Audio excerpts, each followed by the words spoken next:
ನಮಸ್ಕಾರ ಎಲ್ಲ ಸ್ನೇಹಿತರಿಗೂ ಕೂಡ. ಅದೊಂದು ರೀತಿ ಸಂಭ್ರಮದ ಸಮಯ ಅಂದರೂ ಕೂಡ ತಪ್ಪಿಲ್ಲ. ನಿನ್ನೆ ಒಂದು ಸಂಜೆ ಅನಿಸುತ್ತೆ, ಜಸ್ಟ್ ಸಾ ಒಂದು ಮೆಸೇಜ್, ಒಂದು ನ್ಯೂಸ್. ಸಾಹಸ ಸಿಂಹ ವಿಷ್ಣುವರ್ಧನ್ ಅವರಿಗೆ ಮರಣೋತ್ತರ ಕರ್ನಾಟಕ ರತ್ನ ಪ್ರಶಸ್ತಿಯನ್ನು ಕ್ಯಾಬಿನೆಟ್ ನಿರ್ಣಯ ಮಾಡಿದೆ. ಆದರೆ ಈ ಒಂದು ಗೌರವ ಸಿಗಬೇಕಾಗಿರ್ತಕ್ಕಂಥದ್ದು ಸಿಗೋ ಸಮಯಕ್ಕೆ ಸಿಗಲಿಲ್ಲ ಅಂದರೆ ಓಕೆ, ಅದನ್ನು ಹೆಚ್ಚಿಗೆ ಅದಕ್ಕೆ ಪ್ರಾಶಸ್ತ್ಯ ಕೊಡೋದಕ್ಕಿಂತ ಅವರಿಗೆ ಸಿಗಬೇಕಾಗಿದ್ದು ದಕ್ಕತಾ ಅಂತಕ್ಕಂಥದ್ದಕ್ಕೆ ಸಮಾಧಾನ ಪಡ್ತಕ್ಕಂಥದ್ದು. ಮನಸ್ಸಲ್ಲಿ ಅವರಿದ್ದಾಗ ಈ ಒಂದು ಸಂತೋಷವನ್ನು ಅನುಭವಿಸೋದನ್ನು ನಾವೆಲ್ಲರೂ ನೋಡಿದ್ದಿದ್ರೆ ಇನ್ನೆಷ್ಟು ಚೆನ್ನಾಗಿರ್ತಿತ್ತು. ನಾನು ನಿನ್ನೆ ದಿನ ಅಣ್ಣನ ಜೊತೆ ಮಾತಾಡ್ತಾ ಹೇಳಿದೆ, ಅಲ್ಲೇ ಓಡಾಡ್ತಿದ್ದೆ ನಾನು, ಪಕ್ಕದಲ್ಲೇ ಜಯನಗರಲ್ಲಿ, ಅಲ್ಲೇ ಆಫೀಸು. ನಾನು ಯಾರೊಬ್ಬ ಒಂದು ಸೆಲೆಬ್ರಿಟಿಯನ್ನು ನೋಡಬೇಕು ಅಂದರೂ ಕೂಡ ನನ್ನ ಕೈಯಲ್ಲಿ ಸಾಧ್ಯ ಆಗಲಿಲ್ಲ. ಬಹಳ ಪ್ರಯತ್ನ ಪಟ್ಟರು ಕೂಡ ನನಗೆ ಅವರೊಂದು ಅಂದರೆ ನಾನು ಯಾರನ್ನೂ ಕೂಡ ಹುಡುಕೊಂಡು ಹೋಗಿ ಕ್ಯಾಚ್ ಮಾಡಬೇಕು ಅನ್ನೋ ಪ್ರಯತ್ನದಲ್ಲಿರಲಿಲ್ಲ. ಅಂಥ ಒಂದು ಪ್ರಯತ್ನ ಮಾಡಿದ್ದು ಅಂತಂದರೆ ನಾನು ಇಷ್ಟಕ್ಕೆ ಮೊದಲೇ ಹೇಳ್ದಂಗೆ ರಾಜ್ಕುಮಾರ್ ಅವರನ್ನು. ಆಗಾಗಲೇ ಎಲ್ಲ ತಡ ಆಗೋಗಿತ್ತು ನಿಜ ಹೇಳಬೇಕು ಅಂತಂದರೆ. ಅಷ್ಟೊತ್ತಿಗಾಗಲೇ ಎಲ್ಲರೂ ಅಂದರೆ ರಾಜ್ಕುಮಾರ್ ಅಣ್ಣ ಅವರು ಆ ಸೌಂಡ್, ಅದ್ರ ಜೊತೆಯಲ್ಲಿ ವಿಷ್ಣುವರ್ಧನ್ ಅವರ ಹೆಸರಿಡ್ತಿತ್ತು. ಮನಸ್ಸಲ್ಲಿ ಎಲ್ಲೋ ಒಂದು ಕಡೆ ರಾಜ್ಕುಮಾರ್ ಅವ್ರನ್ನ ಕಳ್ಕೊಂಬಿಟ್ಟಾಗ, ಅಣ್ಣ ಅವರನ್ನು ಏನಂತ ಕರಿಬೋದು, ಅವರು ಹಿರಿಯ ನಟರು, ಅವ್ರನ್ನ ಕಳ್ಕೊಂಬಿಟ್ಟಾಗ ನಾವು ಕಾರ್ಪೊರೇಷನ್ನಲ್ಲಿ ವೆಯ್ಟ್ ಮಾಡೋಕ್ಕೆ ಹೋದ್ವಿ. ಅಲ್ಲೊಂದು ಘಟನೆ ನಡೆಯುತ್ತೆ. ಆ್ಯಕ್ಚುಲಾಗಿ ನಾವೆಲ್ಲ ಅವಾಗ ಬಸ್ಗಳಿರಲಿಲ್ಲ, ವೆರಿ ರೇರಾಗಿ ಒಂದು ಬಸ್ಸು ಬಿಡ್ತಿದ್ರು. ಏನಕ್ಕೆ ಅಂದರೆ ಅದು ನ್ಯೂಸಲ್ಲೆಲ್ಲ ಬರ್ತಿತ್ತಲ್ಲ, ಅಣ್ಣ ಅವ್ರನ್ನ ಅಲ್ಲಿ ಕರ್ಕೊಂಬರ್ತಿದ್ದಾರೆ, some people they will come ಅನ್ನೋದಕ್ಕೆ ಉದ್ದೇಶದಿಂದನೋ ಏನೋ ವೆರಿ ರೇರಾಗಿ ಒಂದು ಬಸ್ಸು ಮೂವ್ ಆಗೋದು. ನಾನು ನನ್ನ ಸ್ನೇಹಿತ ಇಬ್ಬರು ಕೂಡ ಆ ರೇರ್ ಬಸ್ ಕ್ಯಾಚ್ ಮಾಡ್ಕೊಂಡು ಕಾರ್ಪೊರೇಷನ್ಗೆ ಬಂದ್ಬಿಡ್ತೀವಿ. ಅಂದರೆ ಅಲ್ಲಿಗೆ ಬರ್ತಾರೆ ಅನ್ನೋ ಇನ್ಫಾರ್ಮೇಷನ್ ಕನ್ಫರ್ಮ್ ಆದಮೇಲೆ ನ್ಯೂಸ್ನಲ್ಲಿ ನಾವು ದೂರನೇ ಇರ್ತೀವಿ. ಸ್ಟಿಲ್ ಅವರ ಆ ಪಾರ್ಥಿವ ಶರೀರ ಏನಿದೆ ಅದು ಇನ್ನೂ ರೀಚ್ ಆಗಿರೋದಿಲ್ಲ. ನಾವು ವೆಯ್ಟ್ ಮಾಡ್ತಾ ಇರ್ತೀವಿ, ನಾನು ನನ್ನ ಸ್ನೇಹಿತ ಇಬ್ಬರು ದೂರದಲ್ಲಿ. ಅಲ್ಲಿಗೆ ಒಬ್ಬರು ಪೊಲೀಸವರು ಅಲ್ಲಿ ನಿಂತಿರ್ತಾರೆ. ನಾನು ಅವನಿಬ್ಬರು ಕೂಡ ಹೇಗೆ ಹೋಗಬೇಕು, ಎಷ್ಟೊತ್ತಿಗೆ ಬರುತ್ತೆ, ಏನು, ನಮಗೆ ನಾವೇ ಮಾತಾಡ್ತಾ ಇರ್ತೀವಿ. ಅವರು ನಾವು ಮಾತಾಡೋದನ್ನ ಭಾಳ ಕ್ಯೂರಿಯಸ್ ಆಗಿ ಕೇಳಿಸ್ಕೊಳ್ತಾ ಇರ್ತಾರೆ. ಐ ಕಾಂಟ್ ರಿಮೆಂಬರ್, ಅಷ್ಟು ಗಲಾಟೆ, ಕ್ರೌಡು, ಅಲ್ಲೆಲ್ಲ ಗುಂಪು ಗುಂಪು ಜನ. Some people they are saying that I am coming from Ballari, Gulbarga, Raichur. ಒಂದು ಕಡೆ ನೋವಿದೆ, ಇನ್ನೊಂದು ಕಡೆ ಎಲ್ಲೆಲ್ಲಿಂದ ಬರ್ತಿದ್ದಾರೆ ಜನ ಅಣ್ಣವ್ರನ್ನ ನೋಡೋಕ್ಕೆ. ಅರೆ, ಈ ಅವಕಾಶ ನಮಗೆ ಅವ್ರು ಇದ್ದಾಗ ಸಿಗಲಿಲ್ವಲ್ಲ ಅನ್ನೋದು ನನ್ನ ಮನಸ್ಸಿನಲ್ಲಿ. ನನ್ನ ಸ್ನೇಹಿತ ಬಾ ಹೋಗೋಣ ಅಂತಂದ, ಕರ್ಕೊಂಬಂದ. ನಾವು ಮಾತಾಡ್ತಾ ಇದ್ದೀವಿ, ಹೆಂಗೆ ಹೋಗೋದು ಅಲ್ಲಿಗೆ, ಎಷ್ಟೊತ್ತಿಗೆ ಬರುತ್ತೆ. ಈಗ ನಮ್ಮ ಕೈಯಲ್ಲಿ ಇವಾಗಿದ್ದಂಗೆ ಯಾವುದೋ ಅಪ್ಡೇಟ್ಸ್ ಇಲ್ಲ ಮೊಬೈಲ್ಗಳಲ್ಲಿ, ಏನು ವಿಷಯ ಬರುತ್ತೆ ಅಂತ ನಾವು we can't see in mobile. ಆವಾಗ ನಾವು ಮನೇಲಿ ನೋಡಿದ ನ್ಯೂಸ್ ಆಧಾರದಲ್ಲಿ ಇಲ್ಲಿಗೆ ಬಂದಿದ್ದೀವಿ. ಕಾರ್ಪೊರೇಷನ್ ಸರ್ಕಲಲ್ಲಿ ಟುವರ್ಡ್ಸ್ ಮೆಜೆಸ್ಟಿಕ್ಗೆ ಹೋಗೋ ಕಾರ್ನರಲ್ಲಿ ನಿಂತಿದ್ದೀವಿ. ಅದು ನಾನು ಇನ್ನೂ ಮರ್ತಿಲ್ಲ ಆ ಜಾಗನ. ಮೇ ಬಿ ಅದು ಒಂದು ಹಾಸ್ಪಿಟಲ್ ಇದೆಯಲ್ಲ, ಆ ಕಾರ್ನರ್ ಸ್ವಲ್ಪ ಮುಂದಕ್ಕೆ ಅಲ್ಲಿ ನಿಂತಿದ್ದೀವಿ. ಸೊ ಅಲ್ಲಿ ಪೊಲೀಸವರು ಅಶ್ರುವಾಯು, ಅಂದರೆ ಈಗೇನಾದರೂ ಅಲ್ಲೇನಾದರೂ ಸಮಸ್ಯೆ ಆಯಿತು ಅಂತಂದರೆ ದೇ ಹ್ಯಾಸ್ ಟು ಪ್ರಿಪೇರ್ ಅಲ್ವಾ. ಸೊ ಅದನ್ನು ಇಟ್ಕೊಂಡು ಅವರು ಎಲ್ಲ ಕೂತಿದ್ದಾರೆ. ಈಚೆ ಒಂದಿಬ್ಬರು ಅಂದರೆ ಆ ವೆಹಿಕಲ್ ರನ್ ಮಾಡ್ತಕ್ಕಂಥವ್ರು, ಅವರಿಬ್ಬರು ಕೂಡ ಈಚೆ ನಿಂತ್ಕೊಂಡು ಎಲ್ಲ ಗಮನಿಸ್ತಾ ಇದ್ದಾರೆ. ನಾವು ಮಾತಾಡ್ತಾ ಇರೋದನ್ನು ನೋಡ್ಬಿಟ್ಟು, ಏಯ್ ಬನ್ನಿರಿ ಇಲ್ಲಿ ಅಂತ ಕರೀತಾರೆ. ಸೊ ನಾನು ನಮ್ಮ ಸ್ನೇಹಿತ ಇಬ್ಬರು ಒಂದು ಸ್ವಲ್ಪ ಗಾಬರಿನಲ್ಲೇ ಹೋಗ್ತೀವಿ, ಏನಕ್ಕೆ ಬಂದ್ರಿ ಇಲ್ಲಿಗೆ ಅಂತ. ನಾವು ಅಣ್ಣ ಅವ್ರನ್ನ ನೋಡಬೇಕಾಗಿತ್ತು ಅಂಥೇಳಿ ಹೇಳಿದ್ರೆ, ಅವರು ನನಗೊಂದು ಮಾತು ಹೇಳ್ತಾರೆ ಅಲ್ಲಿ. ಸೊ ಇದೆಲ್ಲ ಕೂಡ ಭಾಳ ನನಗೆ ಅದು ಮರ್ಯಾದಕ್ಕೆ ಆಗದೆ ಇರ್ತಕ್ಕಂಥ ಘಟನೆ. Why I am remembering this ಅಂದರೆ, ಅವ್ರು ನನಗೊಂದು ಸಜೆಷನ್ ಕೂಡ ಕೊಡ್ತಾರೆ. ಏನಪ್ಪ ಅಂತಂದರೆ, ಇಷ್ಟು ಕ್ರೌಡ್ ಇದೆ, lots of people are coming. ನೀವು ನೋಡಿದ್ರೆ ಆಗಿನ್ನೂ ನಾವು ಕಾಲೇಜ್ ಓದ್ತಾ ಇದ್ವಿ, ನೀವು ಇವಾಗ ಇಲ್ಲಿಗೆ ಬಂದಿದ್ದೀರಾ ಸರಿ, ನಿಮ್ಮನ್ನು ನೋಡಿದ್ರೆ ಒಳ್ಳೆ ಹುಡುಗರ ಥರ ಕಾಣ್ತಿದ್ದೀರಾ, ನೀವು ಇದನ್ನು ಮನೆಯಲ್ಲೇ ನೋಡ್ಬೋದಲ್ವಾ, ಯಾಕೆ ಇಲ್ಲವರೆಗೂ ಬಂದ್ರಿ ಅಂತ ಕೇಳ್ತಾರೆ. ಇಲ್ಲ ನಮ್ಗೆ ಅಭಿಮಾನ ನೋಡಬೇಕು ಅಂತ ಅನ್ನಿಸ್ತಿದೆ, ಇದ್ದಾಗಂತೂ ನಮ್ಮ ಕೈಯಲ್ಲಿ ನೋಡೋದಕ್ಕೆ ಸಾಧ್ಯ ಆಗಿರಲಿಲ್ಲ, ಈಗಾದರೂ ನಾವು ನೋಡಬೇಕಲ್ವ ಅಂತ. ನೋಡಿ, ನೀವು ಅಂದ್ಕೊಂಡಿದ್ದು ತಪ್ಪಿಲ್ಲ, ಬಟ್ ಇಲ್ಲಿ ಸಿಚುಯೇಷನ್ನೇ ಬೇರೆ ಆಗೋ ಥರ ಇದೆ. ಸೊ ಅವರಿಗೆ ಅಲ್ಲಿ ನಡೀತಾ ಇರ್ತಕ್ಕಂಥ ಘಟನಾವಳಿಗಳು ಇಟ್ ಈಸ್ ಸೇಯಿಂಗ್ ಸಮಥಿಂಗ್, ಏನೋ ಒಂದು ಅಂತ ಅವ್ರ ಮನ್ಸಿಗೆ ಅನ್ನಿಸ್ತಿದೆ.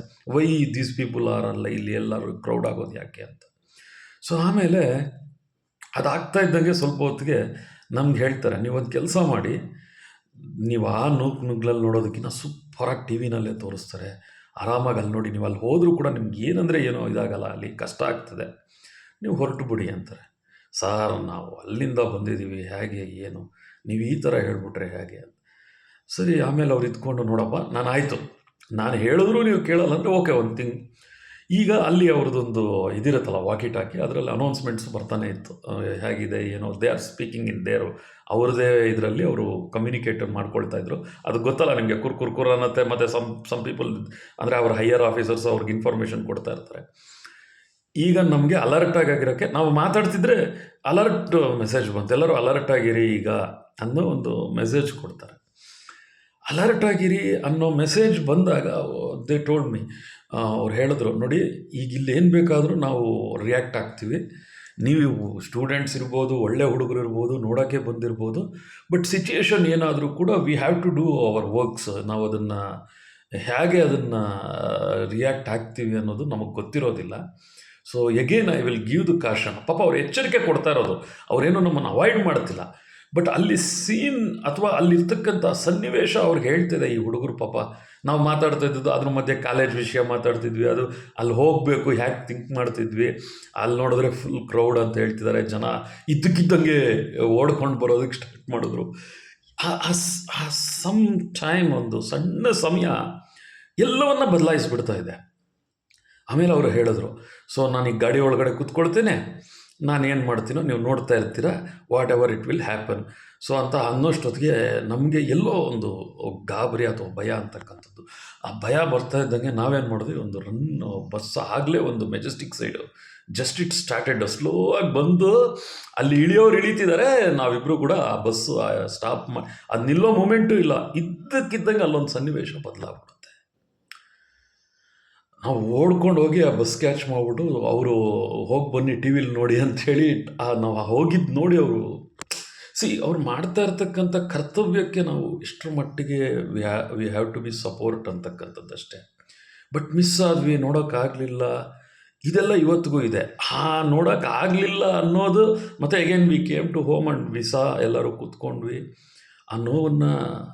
ಬಟ್ ಆ ಮೊಮೆಂಟಲ್ಲಿ ಒಂದು ವಿಷಯ ಗಮನಕ್ಕೆ ಬಂದಿದ್ದು ಏನಪ್ಪ ಅಂತಂದರೆ, ಒಬ್ಬರು ಹೇಗೆ ಜನರನ್ನ ಅವರ ಹಿಡಿತಕ್ಕೆ ತೆಗೆದುಕೊಳ್ತಾರೆ, ಅವ್ರೇನು ಹಿಡಿತಕ್ಕೆ ತಗೊಂಡಿರಲ್ಲ, ಅವ್ರು ಹೇಗೆ ರೀಚ್ ಆಗಿರ್ತಾರೆ ಅವ್ರ ಹತ್ತಿರಕ್ಕೆ ಅಂತ, ಅದ್ರ ಬಗ್ಗೆ ಸ್ವಲ್ಪ ಹೊತ್ತು. ಇಷ್ಟು ಜನ ನಾವು ಮತ್ತೆ ಹೋದ್ಮೇಲೆ ನಾನು ಅವನಿಬ್ಬರು ಕೂಡ ಎಷ್ಟು ಜನ ಬಂದಿದ್ರು ಅವತ್ತು, ಎಷ್ಟು ಜನ ಬಿಟ್ಟಿದ್ದಿದ್ರೆ, ಆಮೇಲೆ ಟಿ ವಿನಲ್ಲಿ ನ್ಯೂಸಲ್ಲಿ ನೋಡಿದ್ರು ಅಶ್ರುವಯ್ಯ ಬಿಟ್ಟರು. ಈ ಸನ್ನಿವೇಶ ಅದು ಅಚ್ಚಳಿದೆ ನಂಗೆ ಮರ್ಕಳಿಸುತ್ತೆ. ಯಾಕೆ ಅಂತಂದರೆ, ಅವತ್ತು ನಾನು ಅಲ್ಲಿ ಇದ್ದಿದ್ದಿದ್ರೆ ಏನಾಗಿರ್ತಿತ್ತು, ಏನು ಆಗ್ತಿತ್ತು, ಏನು ಬಿಡ್ತಿತ್ತು ಅಲ್ಲ, ಬಟ್ ಅದಕ್ಕಿಂತ ಮೊದಲೇ ನಮ್ಮನ್ನು ಎಚ್ಚರಿಸಿ, ಅದೇ ಆರ್ ಅನೌನ್ಸ್ಡ್ ಅಲ್ವಾ, ಅದರಲ್ಲಿ ವಿಶೇಷವಾಗಿ ನೀವಿನ್ನು ಹೊರಟು ಬಿಡ್ರಪ್ಪ ಅಂತ ಹೇಳುವಂಥ ಒಂದು ನುಡಿ ಇದೆಯಲ್ಲ, ಆ ಪೊಲೀಸು ಅವರು ಕೊಡ್ತಕ್ಕಂಥ ಒಂದು, ಅವ್ರಿಗೆ ಹೇಳಿದ್ದಾರೆ ಅಂದರೆ ಸಮಥಿಂಗ್ ಈಸ್ ದೇರ್, ಅಲ್ಲಿ ಏನೋ ನಡೆಯುವಂಥಕ್ಕೆ ಮೊದಲೇ ಅವ್ರು ಎಚ್ಚರಿಸ್ತಿದ್ದಾರೆ ಅಂದರೆ we have to be prepare for that ಅಂತಲ್ವ. ಸೊ ಹಾಗೆ ಈಗ ನಾನು ಈ ವಿಷ್ಣುವರ್ಧನ್ ಸರ್ ವಿಷಯಕ್ಕೆ ಬರಬೇಕು ಅಂತಂದರೆ, ನಾನು ಅಲ್ಲೇ ಕೆಲಸ ಮಾಡ್ತಿದ್ದೆ. ಇದಾದ ನಂತರದಲ್ಲಿ ಅವ್ರನ್ನ ನೋಡಬೇಕು ಅನ್ನೋದು, ಅಲ್ಲೇ ಓಡಾಡ್ತಿದ್ದೀನಲ್ವ, ಒಂದು ಸಲ ಹೋಗೋಣ ಅವ್ರ ಮನೆಗೆ, ಒಂದು ಸಲ ಸಿಗ್ತಾರ. ಆ ಏಜಲ್ಲಿ ಅಂದರೆ ನಾನು ಆಗಿನ್ನೂ I think I am studying degree first year, I think PUC or degree first year. ಪಕ್ಕದಲ್ಲಿ ಅಂದರೆ ನಿಯರ್ ಬೈ ಅಲ್ಲಿ ಆಫೀಸು, ಮತ್ತು ನಾನು ಅಲ್ಲಿ ಸಪ್ಲೈಸ್ಗೆ ಹೋಗ್ತಿದ್ದೆ. ಅಲ್ಲೇ ಅವ್ರ ಮನೆ ಪಕ್ಕದ ರೋಡಲ್ಲಿ ಒಂದು ಸ್ಕೂಲ್ ಇದೆ, ಸ್ಕೂಲ್ಗೆ I am supplying the products ನಾನು ಅದನ್ನು. ಆವಾಗ ಕೂಡ ಅವ್ರ ಮನೆ ನೋಡಿದಾಗ ಹಾಗೇ ಗಾಡಿ ಪಾಸ್ ಆಗೋದು. ನಮ್ಮ ಹುಡುಗ, ಆಂಧ್ರ ಹುಡುಗ ಒಬ್ಬ ಇದ್ದ, ಅವನು ಡ್ರೈವ್ ಮಾಡ್ತಿದ್ದ TVS ಅಲ್ಲಿ ಐಟಮ್ಸ್ ಎಲ್ಲ ಇಟ್ಕೊಂಡು. ಅಣ್ಣ ಈ ಕಡೆ ಅಣ್ಣ ಹೀರೋ ಇಲ್ಲಂಟ, ಅವನ ಹೌದಪ್ಪ ಇಲ್ಲೇ ಇರೋದು.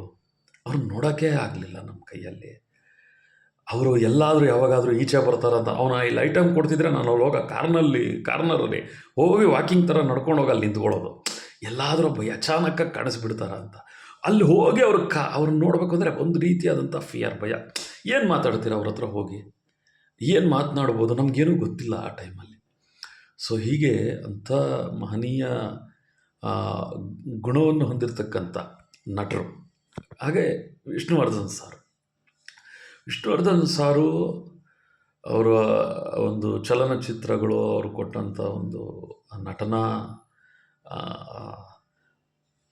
ಅದನ್ನು ನಾವು ಎಕ್ಸ್ಪ್ಲೈನಲ್ಲಿ ಹೇಳೋದಕ್ಕೆ ಯಾವುದು ರೀತಿ ಅದನ್ನು ಎಕ್ಸ್ಪ್ಲೈನ್ ಮಾಡ್ತೀವಿ ಅನ್ನೋದನ್ನು ಎಷ್ಟು ಇದೆ. ಆಪ್ತಮಿತ್ರ ಸಿನಿಮಾ ಅದರಲ್ಲಿರ್ತಕ್ಕಂಥ ಒಂದೊಂದು ಹಾಡು ಕೂಡ ಅವರು ಒಂದು ಮೆಸೇಜ್, ಅದರಲ್ಲಿ ಒಂದು ಹಾಡು, ಉಪ್ಪನ್ನು ತಿಂದವರೆಲ್ಲ ನೀರನ್ನು ಕುಡಿಲೇಬೇಕು, ತಪ್ಪನ್ನು, ಈ ಥರ ಅವರ ಹಾಡುಗಳು ನಮಗೆ ಕನೆಕ್ಟಿವ್ ಆಗಿರುತ್ತೆ. ಎಲ್ಲ ನಟರದ್ದು ಹಾಗೇ ಇರುತ್ತೆ. ಬಟ್ ಯಾರು ಅದರಲ್ಲಿ ವಿಷಯ ಇನ್ನೂ ಬೇರೆ ಬೇರೆ ಹಾಡುಗಳಿದೆ, ಬೇರೆ ಬೇರೆ ರೀತಿಯಾದಂಥ ನಾಗರಹಾವು ಸಿನಿಮಾದಲ್ಲಿರ್ತಕ್ಕಂಥ ಡೈಲಾಗುಗಳು ಚಾಮಯ್ಯ ಮಾಸ್ಟರ್ ಜೊತೆ. ಸೊ ಇದು ಅಂದರೆ ಸಿನಿಮಾ ಸ್ಕ್ರೀನ್ನಲ್ಲಿ ಆ ಒಂದು ನಾವು ಅವರನ್ನು ನೋಡ್ತೀವಲ್ವ, ಆ ಗುರುಗಳನ್ನ, ಗುರು ನೀವು ಮಾಡ್ತಾ ಇರೋದು ತಪ್ಪು ಅಂತ ಅವ್ರಿಗೆ ಹೇಳಿದಾಗ ಅವರು ರಿಯಾಕ್ಟ್ ಆಗಿ ಆ ಸೀನನ್ನು ತೋರಿಸಿರ್ತಕ್ಕಂಥದ್ದು. ಏಕೇನು ಇಟ್ಸ್ ಎ ಬಿಗ್, ಅದರ ಹಿಂದೆ ತುಂಬ ಜನ ಅದನ್ನು ಸಿನಿಮೋಗ್ರಫಿನಲ್ಲಿ ಅವರು ಅದನ್ನು ತೋರಿಸ್ತಕ್ಕಂಥದ್ದು. ಅದಕ್ಕೆ ತಕ್ಕಂಗೆ ಅವರೆಲ್ಲದನ್ನು ಕೂಡ ಇವರು ಅಲ್ಲಿ ಸ್ಕ್ರೀನ್ ಮೇಲೆ ಸಿಂಪ್ಲಿಫೈ ಆಗಿ ಇವರು ನೋಡಿ ನಾವು ಅರ್ಥ ಮಾಡ್ಕೊಳ್ತೀವಿ ವಾಟ್ ಈಸ್ ದ ಮೂವಿ ಅಂತಕ್ಕಂಥದ್ದು. ವೆದರ್ ಎಷ್ಟು ಸಿನಿಮಾಗಳಿದೆ ಎಲ್ಲದರಲ್ಲೂ ಅಷ್ಟೇ. At the end of the day ನಾವೇನು ಮಾಡ್ತೀವಿ ಅಂತಂದರೆ ಎಲ್ಲವನ್ನು ಕೂಡ ನಾವು ಕ್ಯಾಲ್ಕುಲೇಟ್ ಆಗಿಬಿಡುತ್ತೆ. ಆವಾಗಲೇ ಅವ್ರಿಗೆ ನಾವು ಈಗ ಕೊಡ್ತಕ್ಕಂಥ ಗೌರವ ಏನು ಅಂತಕ್ಕಂಥದ್ದನ್ನು sometimes it may be late, sometimes it may be early ಕೂಡ ಇರುತ್ತೆ ಕೆಲವೊಂದು ಸಂದರ್ಭದಲ್ಲಿ. ಸಮ್ಟೈಮ್ಸ್ ಇಟ್ ವಿಲ್ ಬಿ, ಆದರೂ ಆಗ್ಬೋದು, ಆಗದೇನೂ ಇರಬಹುದು. ಇದೆಲ್ಲವನ್ನು ನೋಡಿದಾಗ ಬಟ್ ನಿನ್ನೆ ನೋಡಿದಂಥ ನ್ಯೂಸ್ ಮಾತ್ರ ಇಟ್ ಈಸ್ ಟಚಬಲ್. ಎಲ್ಲೋ ಒಂದು ಕಡೆ ಅವರಿಗೆ ಸಿಗಬೇಕಾದಂತಹ ಗೌರವ ನಾವು ಯಾರು ಅದಕ್ಕೆ ಮೆಷರ್ ಮಾಡ್ತಕ್ಕಂಥವ್ರಲ್ಲ. ಬಟ್ ಸ್ಟಿಲ್ ನಮಗಾಗ್ತಾ ಇರ್ತಕ್ಕಂಥ ಸಂತೋಷವನ್ನು ನಿಮ್ಮ ಜೊತೆ ನಾನು ಶೇರ್ ಮಾಡ್ಕೊಳ್ತಾ ಇದ್ದೆ. ಸೊ ಟೋಟಲಿ ನಮ್ಮ ಕರ್ನಾಟಕ ರತ್ನ ವಿಷ್ಣುವರ್ಧನ್ ಅವರು, ಇದೊಂದು ಅದ್ಭುತವಾದ ವಿಶೇಷವಾದ ಒಂದು ನಡೆ ಸರ್ಕಾರದಿಂದ. So recognisation is very important for every one. ಆದರೆ ಅವಮಾನ, ಅಪಮಾನ, ಅಪಹಾಸ್ಯ, ನಂಗೆ ತಿಳಿದು ಇದೆಲ್ಲ ಕೂಡ ದಾಟಬೇಕಾಗುತ್ತೆ, ಪ್ರಯತ್ನದಲ್ಲಿ ಇವೆಲ್ಲ ಇರುತ್ತೆ. ಬಟ್ ಅದನ್ನು ದಾಟೋದು ನಿರಂತರ ಅಭ್ಯಾಸದಲ್ಲಿ ಅಷ್ಟು ಕಷ್ಟ ಏನಲ್ಲ. ಆದರೆ ಅದರ ಆ ಒಂದು ರಿಸಲ್ಟ್ ಅಂತಕ್ಕಂಥದ್ದು ತಡ ಆಗದೆ ಇನ್ನು ಮುಂದೆ ಇನ್ನೂ ಸ್ವಲ್ಪ ಆ್ಯಕ್ಯುರೇಟ್ ಆಗಿದ್ದರೆ ಚೆನ್ನಾಗಿರುತ್ತೆ ಅಂತಕ್ಕಂಥದ್ದು ಒಂದು ಭಾವನೆ ಅಷ್ಟೆ.